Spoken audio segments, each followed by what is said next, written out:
As we look deeper into the universe and expand our knowledge of its motion, we've come to realize that single suns are more the exception than the rule. Roughly half of the stars you find in the universe are alone, and the other half are in groups, and often the groups consist of two, and if that is a group of two, then we talk about binary stars. But it can also be 3, 4, 5, there's no limit on that. Binaries, it seems to be the common observation in the cosmos now. Most of them are actually binary systems. With so many binaries in the heavens, why wouldn't our sun have a partner? Then again, if it did, wouldn't we be able to see it by now, with our high-tech observatories or the Hubble Space Telescope? That we have from many factors. I've watched comets coming in from the southern region of the solar system, hitting the sun, causing tremendous solar flaring, and the indication from all that we're seeing is that there is a big object moving into the solar system from the south. The point is that we know for a fact from observing other incidents that the astronomy community is not going to tell you about impending disaster. In fact, they're under direct orders not to tell you.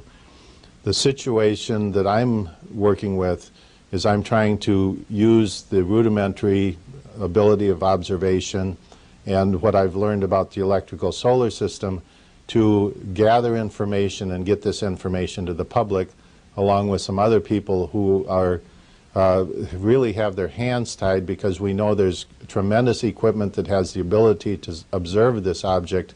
In fact, an entire entourage of objects coming into our solar system, and that equipment is off limits to people who would then take that information and give it to the public.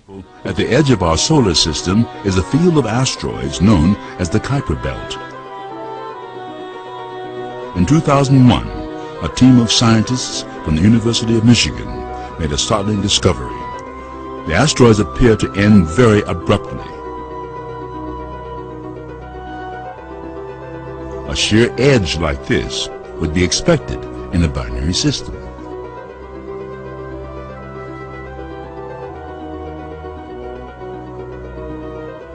Also, a large number of long-cycle comets in our solar system come from a very small part of the sky.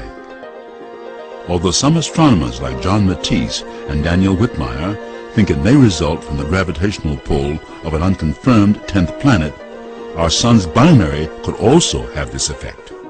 Historic times, in fact, we saw a huge comet in 1996 through the end of the year 2000, Comet Hale-Bopp.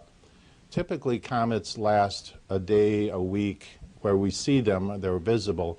Comet Hale-Bopp lasted for a period of 6 years in the night sky.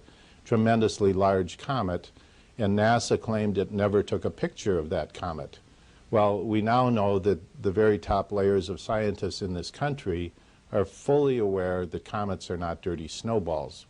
But for some reason, they perpetuate this myth that comets are dirty snowballs. The one last point is that we are now aware of a very large object that is coming into the solar system, and there seems to be a historical recurrence of this object. Some people call it Nibiru, Planet X. My personal study deals with what I call extra solar system objects.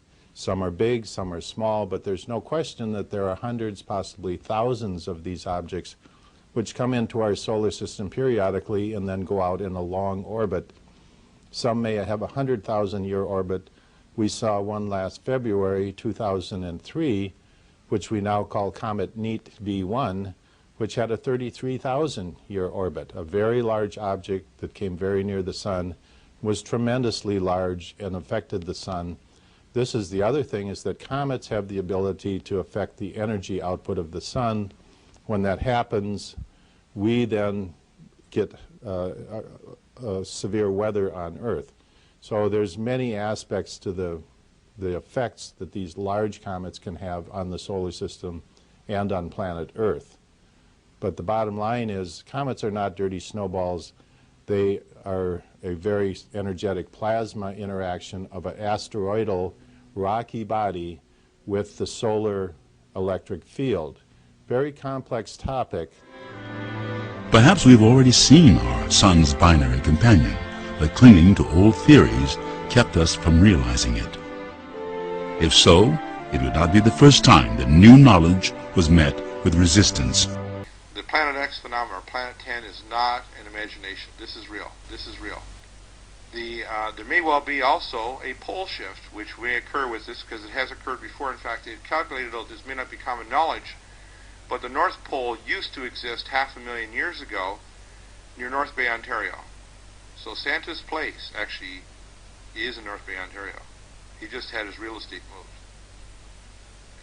People need to know that the actual crust of the Earth moves on the magma shield, and there's actually a rotation of the north-south poles, and you can actually see it from rock deposits. This is science, showing the changes in geomagnetic lines in rock deposits, in volcanic ash and so on, showing that the cataclysms are not an anomaly, but is the basic structure not only of our planet, but of most planetary systems in our solar system, where 76% of all of the planets in our known galaxy are binary, and 16% are trinary, meaning they have at least 3 sun-like objects, either a dwarf star or smaller stars. In fact, the planet Jupiter is not a planet, but it's a star, because Jupiter gives off more heat and light and radiation than it absorbs. Therefore, by definition, it's a star.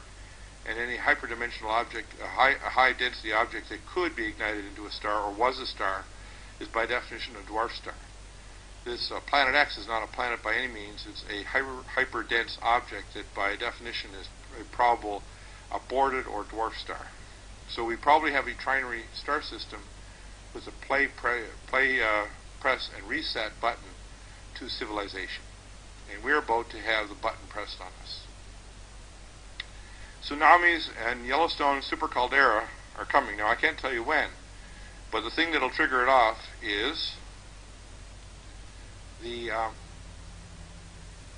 approach of a hyperdense object. Now, why are they building underground bases at an enormous pace? There's now somewhere almost around 1,500. And if somebody had told me this years ago, I'd say, you know, you're a nut. Don't tell me about that crap. But when you've been underground on one of them, nobody's going to argue with me anymore. I don't care. They can punch me. They can slit my throat. I don't care. I've been there. It exists. I took care of John Fiala, who is best friends with Phil Schneider. How many people know Phil Schneider? Well, they were using tunneling machines back in the mid-90s that could tunnel a rock face at 7 miles per day, that could cut through a rock face with high-energy impact lasers that would blow the nano-sized particles of rock so there was no debris left, forming an obsidian-like core and laying an inner core where unidirectional maglev trains would travel at Mach 2.8 underground between these very, very powerful and organized cities. There's 132 under the United States, an average of 5.36 to 7.24 cubic miles in size, an average of 1.5 to 4.5 miles underground. Built by and large, most of them in areas away from geotectonic areas, but there's going to be lots of new geotectonic faults established when you have force 11, 12, and 13, and 14 earthquakes that hit the Earth. The Earth, as it says in the Bible, will shake like a hut, and every wall will fall, and every mountain will be moved, and every island from its place. And that's not just a idle saying. Why are they rushing to do this? Because they know a catastrophe is coming. Situation, and the term I use is my own search for extra solar system objects. Many objects are around us in outer space. Most of them are small, but a very few of them are large. And there are some out there. When they come into the solar system, they affect the sun, which we're seeing right now, and they affect the planets if they come near them. Obviously, there's a undercurrent of information coming from us and coming from the standard astronomical community, which suggests there is an object right now moving into our solar system, and this information is being kept from the public.